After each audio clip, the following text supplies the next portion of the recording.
Good evening, everybody. Good evening. Welcome to the final chapter of Masechtas Pesachim.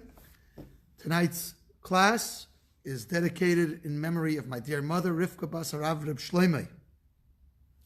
Until now, we've been talking about, for the last few prakim, we've been talking about the Korban Pesach. Here, in this last and final chapter, chapter number 10, we're going to be talking about the Seder itself. Now, the Seder, the way we conduct it in our days today, started at some point in history. We don't know exactly when. I urge you to look at our media, section of our website. The elusive author of the Haggadah by Rabbi Bergstein, an excellent class, to learn more about the Haggadah itself and the Seder. But apparently, some type of Seder that was conducted similar to ours had already started at the Mishnah times. So, it wasn't exact, and you'll notice some differences, small differences, big differences, but apparently there was a Seder. Now, why was it called a Seder? Why is it called a Seder? A Seder means order. And it's important that everything run in a proper order on the night of Pesach. So because of the importance of the order, the whole evening and the celebration is called a Seder. Meretz Hashem, we're going to have 2 Seders here at the Shul. And everyone is welcome to join us. Details are on our website, www.fairlawnchabad.com. Let's jump into the first Mishnah of the final chapter. Mishnah Aleph. Arvi Pesachim samach lemincha lo yochal adam ad shetechshach. On the eve of Pesach, we're talking about the 14th of Nisan. As it gets close to sunset, a person should refrain from eating until it gets dark. Then he'll make Kiddush and perform the Seder. The reason for this is that when a person is hungry, so the food tastes better and is more excited to eat. And this is a very important mitzvah. We're going to eat matzah on the night of Pesach, which imbues us with faith. It's called the bread of faith. So we want to do this with a full heart and full energy. And so if we've stuffed ourselves beforehand, so it'll feel burdensome to eat the matzah. Now, even the poorest of the people of the Jewish people should not eat the Seder, should not drink the wine and eat the matzah until he is reclining. Reclining is a sign of freedom and wealth, and when we're eating the Korban Pesach, and we're eating the matzah, and we're celebrating the Seder, it's important that we have the full experience of freedom. So now says the Mishnah, even if a person is very poor, and it's hard for him to experience this freedom because he has crushing debt, and literally he doesn't have a cushion to lean on, he's going to lean on a hard bench. What is he leaning on? Says the Mishnah, he at least has to do his part. You lean, you show that tonight we're all rich men. Tonight we are all free. And you accentuate this by leaning, as was the custom back in the day. People would lean, those who were the leisure class would lean on these couches when they ate. Today, if you try to eat on the couch, no doubt the mother of the family says, get the food off the couch. But that's not the way it was once upon a time. The Mishnah continues, we're all familiar that there are 4 cups of wine that we drink at the Seder. And says the Mishnah that a person should drink all 4 cups of wine, even if he has to take it from the charity bowl or the charity plate. What does this mean? So back in the day, there were 2 types of collections and 2 types of offerings for the poor. One was the tamchui and one was the kupa. Tamchui was for people who were very, very poor. had absolutely nothing, and we had ready food for them that they could take from tamche, from a bread basket, if you will. The kupa was a more well organized collection where there was money, and so people who were poor, the town they would go to the town charity collector, and he would give them money for the week. So this was first of all, you could be not so poor to take from there, but to take literally food from a plate, you had to be really poor. Now, it says the Mishnah, even if a person was extremely poor, that he can't even wait for the kupa, the money from the funds from the kupa. He has to take literally from a public plate. Even he should not say, well, I'm going to take wine, extra wine, I'm going to drink 4 cups of wine from the charity plate. Says the Mishnah, even if he has to succumb to that, taking food from the charity plate, they should give it to him. Number 1, and 2, he should take it. He shouldn't hold back from taking it. Why? Because tonight is Pesach, and on Pesach, every Jew has to drink 4 cups of wine. Now, the 4 cups of wine, this doesn't say it in the Mishnah, but this each cup of wine represents a lashon of geula, a phrase of redemption. It says in the pasuk, "Arba lashenis v'hitzesi," I will bring you out. V'hitzalti, I will rescue. V'ga'alti, I will redeem. V'lakachti, I will take you to me as a nation. So these are 4 expressions of geula, and so we drink 4 cups of wine. There's a question of v'hevesi, and I will bring you to the land, is an expression of geula. And so we do have a 5th cup that we don't drink. And what cup is that? That's the cup of Eliyahu.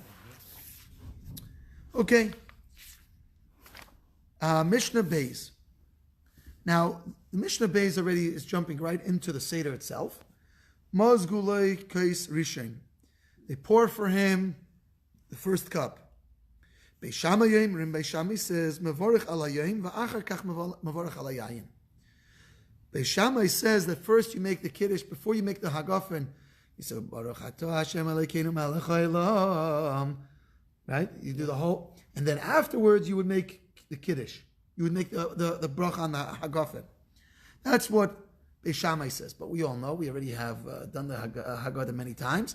We make the bracha of Hagafen, and then we bless the day.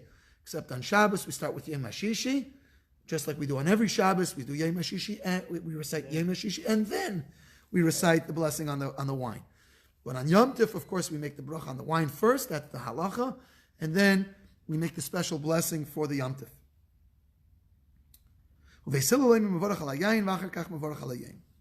Okay. Mishnah Gimel. Heviu lefonav. They bring before him trays of food. Mitabel b'chazeres. He dips the lettuce in. Now, what is this referring to? Which part of the Seder, of the order? The karpas.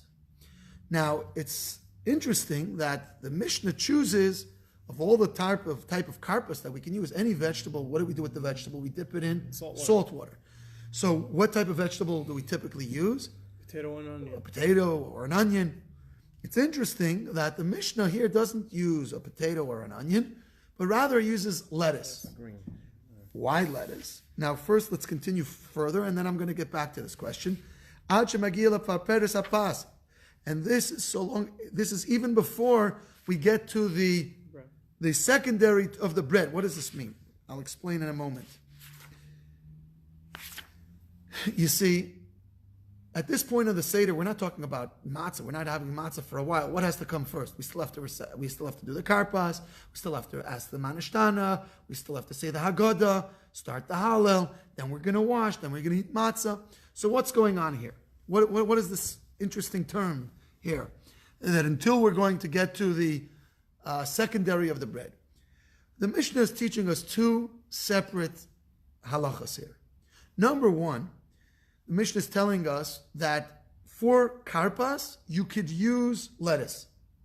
Now, even though lettuce is an acceptable, we've already learned in a previous parak that lettuce is an acceptable use for maror. But isn't it talking about the head of the lettuce, like the bottom? Any lettuce, no. Any It's lettuce. talking about the leaf? The leaf of the lettuce. Isn't that what we use for maror? Or spine of the... That's what we use. We use romaine lettuce typically for maror. And then we put on some of the horseradish. So here what the Mishnah is telling us, although it's not typical to use lettuce, the Mishnah is teaching us that if you have lettuce and that's all you have, you can use lettuce. And now the Mishnah is going to tell us something else. The Mishnah is teaching us something else here. That this lettuce is until you get to the secondary bread, the secondary of the bread, which means that, for example, let's say a person only had lettuce and he used the lettuce for the karpas. So I might have thought that lettuce would have fulfilled my obligation for maror. Says the Mishnah, it has nothing, it doesn't. You can only use lettuce, this lettuce, it can only be used for this part of the Seder. Later, when we get to the part of the Seder when we're going to need maror, it's going to be a separate mitzvah, it's going to be a separate idea, and then we're going to still be required to eat maror, even though we've eaten maror before. This is not considered maror. This is considered the karpas, and later, after you wash, you're going to need to eat it again for maror. Now, Hevi'u lefon of matzah, we bring matzah before him, the chazeres, and we bring chazeres, we bring maror, the charoises, and charoises, ushnei savshilin, and two different cooked dishes. What's going on here? What are we talking about? What are the two dishes here? So we have an egg on the Seder plate, and we have the shank. In today's day, we usually use a shank bone of a chicken, and that's to remind us of the Korban Pesach. So the egg reminds us of the Korban Chagiga, and the piece of chicken reminds us of the neck, reminds us of the Korban Pesach. So here we're talking about the Seder plate. We have and how we're setting up our Seder plate. Now here it seems that that already they've dipped in the karpas, and now they're setting the Seder plate. This is somewhat different today's day and age. What do? Usually we set the Seder plate before we begin, even before we even make Kiddush. So it's a little bit of a difference. But in any case, here we're setting up the Seder plate. Now, says the Mishnah, the Tanakama, that we bring charoises afal pi shein charoises mitzvah. Even though charoises is not a mitzvah, nevertheless, we place it on the Seder plate. Now, what is charoises? Charoises is a mixture, is a fruit mixture, of fruit and nuts, and it's meant to look like the mortar that was used in the bricks that the Jewish people had to use, that the Jewish people used when building the cities of Pisim and Ramses. It's all a commemoration of what happened in Egypt, in Mitzrayim. Rabbi Eliezer bar Rabbi Tzadok Eimer, Rabbi Eliezer bar Rabbi Tzadok says, mitzvah. Charoises is a mitzvah. It's part of the experience, and it is a mitzvah. Uvamigdosh, but in the time, now we're talking about these days. But once upon a time, says the Mishnah, when we had the Beis Hamikdash, Hayu Mevin lefon of Gufish al Pesach, would also bring the actual Korban Pesach, because at the Seder, that's what we're going to have to eat. Mm-hmm. Instead of a resemblance or a commemoration. So it didn't actually fit on their plate. Well, there's a Seder plate is a big thing. You put the Korban Pesach right there. Cool. Dalet. Mazgu loikos sheni. At this point, he's already made Kiddush. We already prepare the second cup. And v'chon habein shoyel aviv. And here the son asks his father. V'im das babein. If the son does not have the capacity and enough understanding to ask questions on his own, aviv melamdei. So his father instructs him what to ask. What are the questions? And you'll see, if you'll notice some of the differences of the Manashtana that we have and recite today to this one in the Mishnah. Manashtana alayla zemikol alaylos. What is the difference of this night? What is the difference from all other nights? Shebachol halaylos anu eichlim chametz u'matzah. On all nights we eat chametz or matzah. Halayla hazeh kulei matzah. But on this night we eat only matzah. We don't eat any chametz. Shebachol halaylos anu eichlim shor yerakis. Halayla hazeh morer.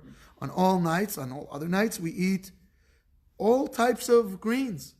Halayla hazeh marer, but on this night we only eat bitter greens. Shebachol haleilis anu eichlim basar tzali shalok umavushal. On other nights we eat meat that is roasted or cooked or stewed. But on this night we eat only roasted meats. Now, interestingly enough, in today's day and age, we don't eat any meat that's tzali. We don't eat any roasted meats on the Seder night. That is the minhag. We already spoke about this earlier on in the Mishnah. So all the meat that is on, so you can't have like roasted chicken or We anything? don't do roasted. We baste it with waters and with juices. That's the custom by us. There are others. We already recited this in an earlier Mishnah, but our custom is not to eat roasted meats. On all nights we dip the bread in the salt once, but on this night 2 times. And according to the capacity, the intellectual capacity of the son, the father teaches him and instructs him. We start the Haggadah when we give the answer. We start off going from Genus, from the disparaging yichus that we have. We all come from Terach. Terach was the father of Avram, and he was an idol worshiper. And we conclude b'shevach of all the Yidden believing in HaKadosh Baruch Hu and so on and so forth. B'deirish me'arami Ovid Avi, and we expound from Arami Ovid Avi, from Lavan wanted to destroy our father and all of our nation, until you finish the whole Haggadah, the section of the Haggadah. Hey, Rabbi Gamliel used to say, whoever did not talk about and expound upon these 3 things on Pesach, he has not fulfilled his obligation to expound on Pesach. What are those 3 things? These are the 3. Pesach, Matzah, Umarah. You have to talk about the Korban Pesach, even though in today's day and age we don't have a Korban Pesach. Not yet. Hopefully for this year we'll have, Mirz Hashem, a Korban Pesach, with the full purity. But in absence of that, in all the years previously, we had to speak about it. We have to talk about the Korban Pesach. Matzah, we have to talk about the matzah and the maror. So let's go through these things here. Pesach. What is the Pesach Korban Pesach? It's called the Korban Pesach. Now Pesach means what? To pass over, to jump over, to skip over. This is a commemoration of the fact that Hashem skipped over the Jewish homes during the Makas Bechiris, when in Mitzrayim Hashem killed the firstborns of the Egyptians, and the Jewish firstborns were saved. And so we need to commemorate this, we need to talk about this. Matzah, we have to talk about matzah. Al shum shenig'alu aviseinu in Mitzrayim. Mishnah writes it in a concise form. But we have to talk about it, exactly what happened with the matzah. We all know the Jewish people made dough. They didn't have time for the dough to rise, and they took their dough on their backs, and they left Mitzrayim, and the sun baked the matzah on their back. When a special miracle took place, it didn't leaven. And I have a question. So how soon after Yetzias Mitzrayim and the first one, the following year after they already started Pesach? So, already? Yes. The Korban Pesach was done in Egypt. Then the next Korban Pesach was the next year. Which was in the desert. In the desert. And then the next one was 39 years later, after the 40 years. There was only one Korban Pesach in the desert. The Jewish people originally were supposed to go to Eretz Yisrael. The original plan was that we're going to go straight from Matan Torah to Eretz Yisrael. Unfortunately, Chet HaEgel threw a monkey wrench into that plan, and then the Chet HaMeraglim really messed things up. And so they spent 40 years wandering in the desert.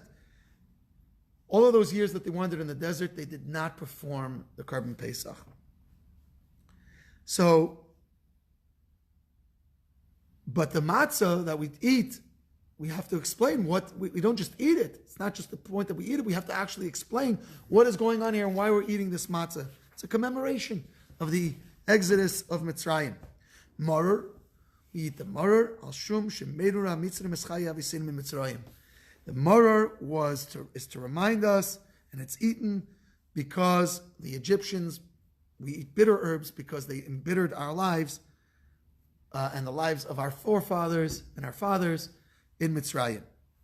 Now says the Mishnah a very powerful idea, and that is b'chol dor v'dor chayiv odom liris es atzmoi ki'ilu hu yotzim Mitzrayim.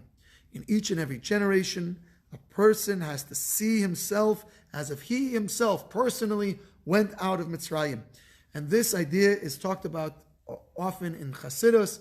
The idea, it's not, so first of all, you have to imagine yourself being a slave and then going out freedom. So going out to freedom, so literally, but it's also metaphorically. Each and every day we have to break our boundaries. We have to break that which holds us back and embark on new ideas. We have to get out of our comfort zone, which binds us into our ways, and go beyond that. And so each day you need to make progress. Each day you need to break that Mitzrayim. Mitzrayim comes from the term Meitzar or Gvules, boundaries. A person has to go beyond his boundaries each and every day. As it says in the pasuk, you shall tell your son, your children, on that day, saying, because of this, Hashem did for me when I left Mitzrayim. We talk about in personal terms, when I left Mitzrayim, which means a person has to look at himself as if he personally went out of Mitzrayim. Lefichach, therefore, the pasuk is talking to people in later generations. So, and yet the person is talking about in personal terms. Lefichach, therefore, this is straight out of the Haggadah. Therefore, we have to give praise, give thanks, to praise. We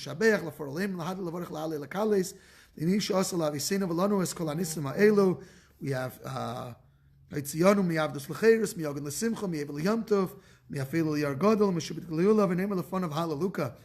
so therefore we are obligated to give thanks, to praise, to Lord, to glorify, to exalt, to honor, to bless, to extol, and to shower acclaim upon him who performed all these miracles for our ancestors and for us. He brought us forth from slavery to freedom, from sorrow to joy, from mourning to festivity, from darkness to great light, and from servitude to redemption. So let us say before him, Hallelujah. So this is the terminology that we actually have in the Haggadah today. Adhechanu Oimer, how far does he recite? So now the Mishnah is going to discuss how far in the Hallel does he say. Before the meal. Before the meal. Ad Eim Abonim Samecha, until the words Eim Abonim Samecha.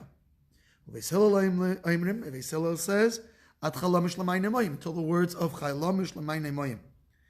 And then V'chaysim Begula, and we stop in the middle of the Hallel, as we all know, and we start with blessings of.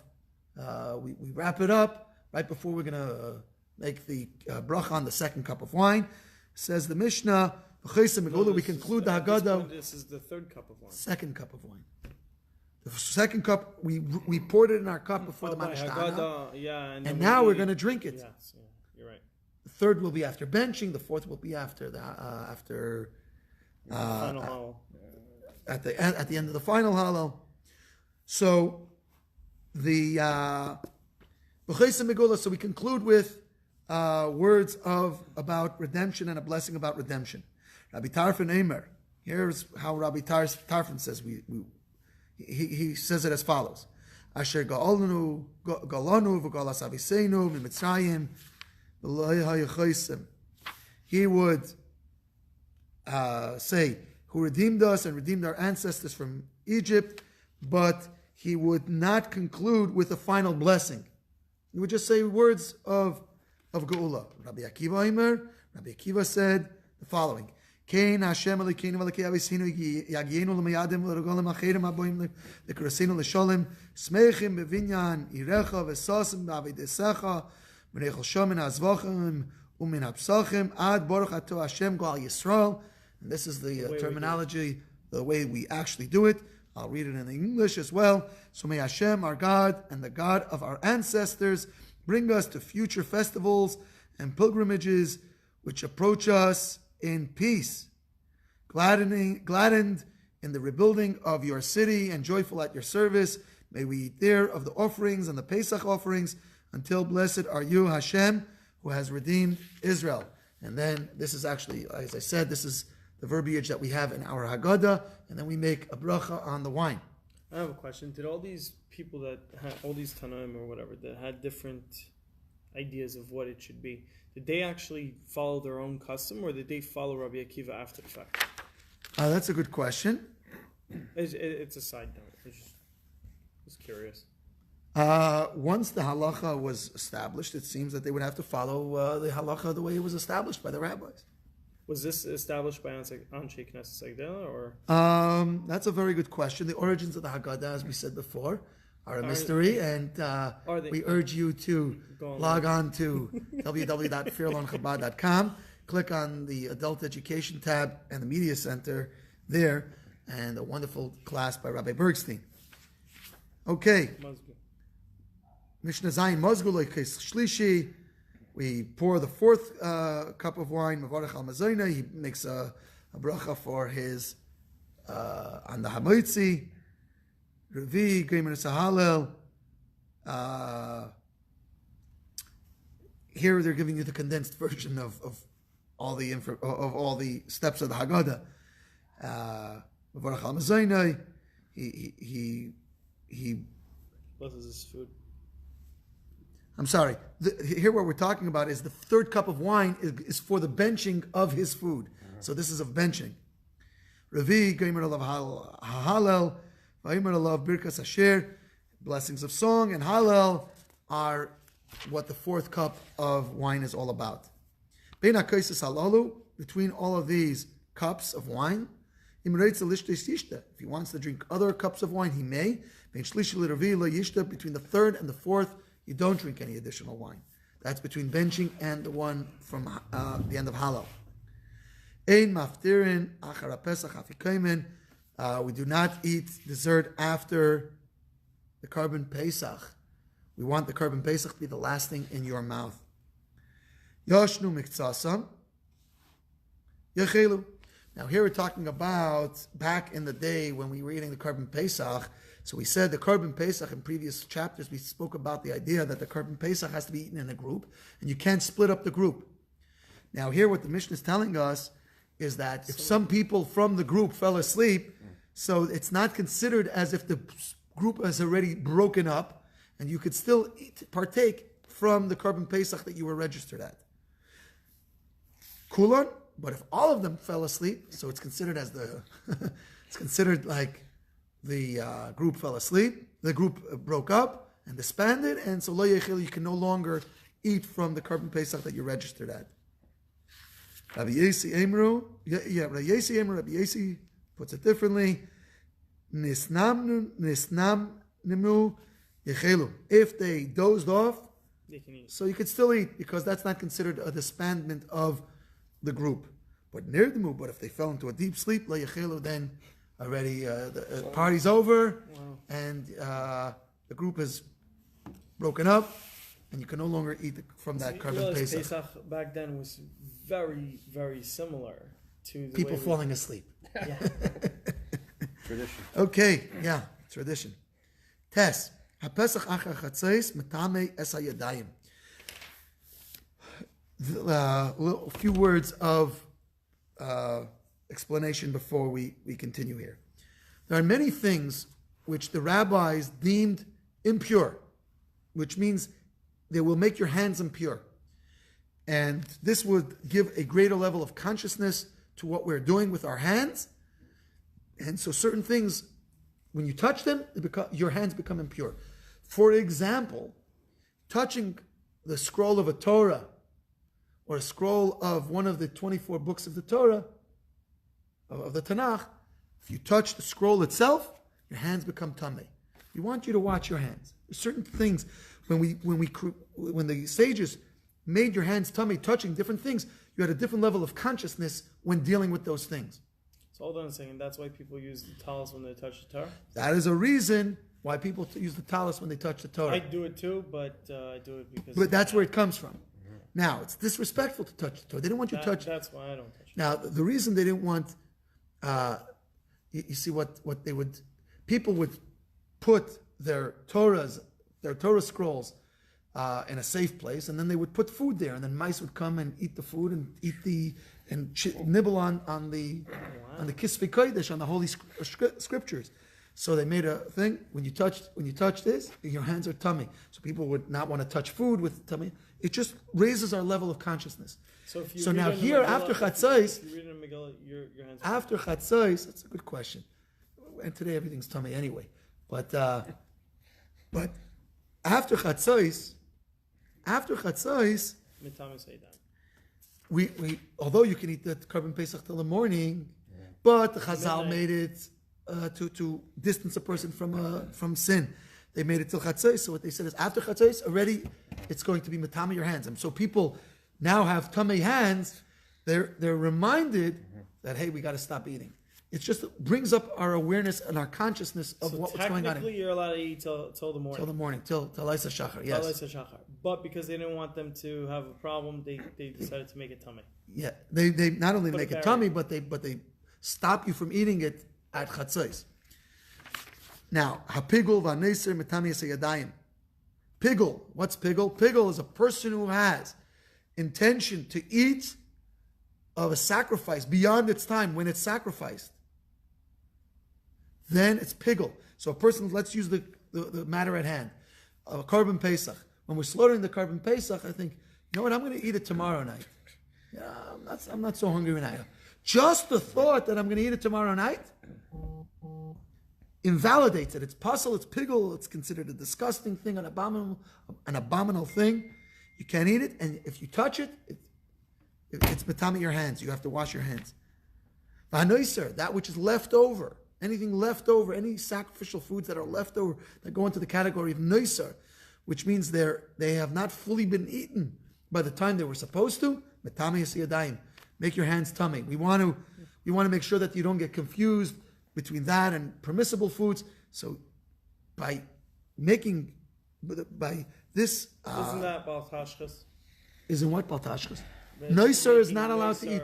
Making nicer earlier? No, I'm saying Noiser is a deraisa. No. I know. But here you're talking about the carbon Pesach. Yeah, by them so saying so they no. can eat it till 12. So the answer is very simple. That it becomes. They're just urging you to get your act together and eat it earlier. That's all. In today's day and age, we have a custom. Most people follow it. That on the first night of Pesach, we eat the afikomen before Chatzos. What does that mean? That means we got to get cracking. We got to move the Seder along. Same thing back then, because we know we have a deadline. We move along. Otherwise, we'd be going till 3 a.m, like we do the second night. Berachas Pesach. If a person makes a bracha on the carbon Pesach, so then the carbon chagiga falls under that category. He doesn't have to make a separate bracha for that. However, if he made a bracha on the carbon chagiga, the carbon Pesach is considered so chashiv that it needs its own bracha. Just like we made kiddush in the beginning of the night. Why we keep making kiddush on each cup of wine? Because each one is considered a chashiv, a thing on its own. It's its own special cup of wine. So here, what the Mishnah is telling us is that the carbon Pesach is so important that it could fulfill the obligation of a blessing for the carbon chagiga, which is of lesser value. Because many years we wouldn't bring it. If it was on Shabbos, we wouldn't bring the carbon chagiga then. Or if a person had only a few people registered on his carbon Pesach, he wouldn't eat it together with a carbon chagiga. So it's not as important, obviously. What was the chagiga back then? Was also a tzali? Yes. but it could be male or female. It had less restrictions. Rabbi Shmuel. Now, Divrei Rabbi Yishmael. I'm sorry. We're going to conclude. Divrei Rabbi Yishmael. So these are the words of Rabbi Yishmael. In other words, he says that only a Korban Pesach will fulfill the blessing obligation for the Chagiga, but the Chagiga will not fulfill the blessing, the bracha obligation for a Korban Pesach. Rabbi Akiva disagrees with this. Each one is a special mitzvah, each one is a special thing, and each one requires its own blessing, and neither of them could fulfill its obligation for the other. It's like Masechtas Pesachim. We have finished the entire book of the entire Masechta of Pesachim. Mazel Tov, Mazel Tov. Next week, in Mirz Hashem, Wednesday at 8:30, we are going to start with Tractate Shkolim, which is coming up next. So please join us next Wednesday at 8 o'clock p.m.